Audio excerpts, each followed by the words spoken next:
Photo: Bravo Diva Las Vegas Season 8 Episode 2 Editors rating 2 stars. This week on our favorite program, Rich Women Doing Things. The rich women did things. They lounged by a small plunge pool wearing gigantic disco ball sunglasses and fringed bikinis while a bunch of muggles in one-piece bathing suits stared at them and sipped the margaritas. They sat in a gigantic birdcage and gave liquid handjobs to a giant ice dildo that came in their cocktails. They left one trip early so that they could go home because they needed extra time to pack for the next vacation. They had incredibly relatable conversations with the daughter about the bellyache she got from eating a $300 piece of beef that she then charged to her mother's credit card. Oh, these rich women, they did things. Most of the rich women were in Las Vegas, continuing the trip that they were on from last week. Before they all go to dinner, everyone convenes in Kyle's room and everyone wears black, except for Lisa Vanderpump, who stands out wearing a shade of magenta usually reserved for plastic penises on the headdresses worn by bachelorettes. Erika Jayne shows up dressed as a Russian prostitute who just got out of dominatrix camp and, well, it is amazing. Then Adrian, queen of the Maloofs, a race of mole people that live under the mountain, shows up. What is she doing here? She is the owner of the Palms and they're staying at the Venetian. Remember back in season 2 or 3 that Adrian's only storyline was that she was mad at Lisa for having her daughter's engagement party at a competing casino. Now she's shaking her tartars at Tao with the rest of the ladies. Oh, how low she will stoop just to get her tinsel extensions back on screen. Then everyone makes fun of Street Camille of Grammar because she's had the same booty-shaking move since the last time the whole group went to Las Vegas 7 years ago. Camille has had the same exact dance moves since she was on Club MTV with a Julie Brown of the Downtown Variety. Wubba, wubba, wubba. And I lost all the millennials. I love that she dances the exact same way. I love that Camille shows up and doesn't really say anything, but just smiles her giddy smiles and tosses her locks from one shoulder to the other and doesn't say a word. I don't need Camille to do anything. She's like a security blanket. She's something familiar and fuzzy that lets me know, no matter how many times Dorrit wears some bullshit strapped across her head, that everything will turn out fine in the end. Speaking of Dorrit, she and Erika dress like a pair of hobos having a pajama party and then go and gamble away a few $1,000s, which seems like a lot of fun. Teddy is also there. Oh, and we learn that Teddy is an accountability coach. Basically, she makes sure that people aren't cheating on the diets and are working out like they're supposed to. This sounds like a bullshit job. I know it's hard to lose weight and get in shape, especially the kind of shape that Teddy's husband Edwin is in with those abs that look like a cobblestone street covered in man flesh, but come on. She just texts people to eat well and go to the gym. How do I get into this line of work? I'll even do it for free. Send me your number and every day I'll text you, you're so fat, and bam, in no time you'll be an after picture. Done. After gambling, Erika and Dorrit totter through a mall with Lisa Vanderpump and they all make up. Erika tells Dorrit that everything about Pantygate has been said and she just wants to move forward. Thank God, because if I had to rehash that again, I would bury myself in whatever grave Bugsy Siegel is in right now.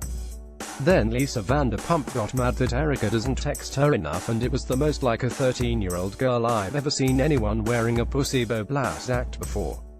I did love Erika's rendition of what it's like texting with a queen, though, because I have had this exact text message exchange with Erika and I know that it is accurate, there is a lot of making up happening this episode. All of the women get on a giant Ferris wheel called the High Roller and honestly, it looks like the worst thing in the world. This is like the London Eye, similar Ferris wheels that exist in Paris and soon to be in New York City. The difference is, there is nothing to look at in Vegas. There are a bunch of tacky hotels clustered around the strip and then a vast expanse of desert featuring unexciting cacti, the decomposing bodies of small-time criminals, and possibly whatever grave Bugsy Siegel is in right now. The setting is perfect for the Housewives, though. After all, it's a confined space where everyone is stuck for an extended period of time and there is a bar handy. Actually, all Housewives trips should just be in these Ferris wheel bubbles from now on. That will surely save Auntie Cohen some coins in the budget. Women decide to take this opportunity to all make up with Lisa, who said that she's not going to fight this year, she's just there to have fun. Her conversation with Carl about running into Harry on a hiking trail makes sense. They both just sort of kissed and made up, and that was the end of that. Her conversation with Dorrit is a lot weirder.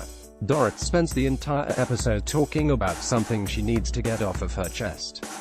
This is ironic because never before have we seen Dorrit's chest shoved toward her chin like it is during this episode.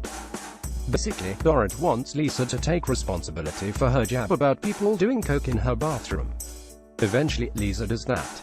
Lisa wants Dorrit to take responsibility for her actions in the feud, but she refuses to do it. She even denies that her husband, PK, an octopus tentacle pretending to be a man, said awful things about Lisa, something that the producers then reminded us all about with some well-placed video replay.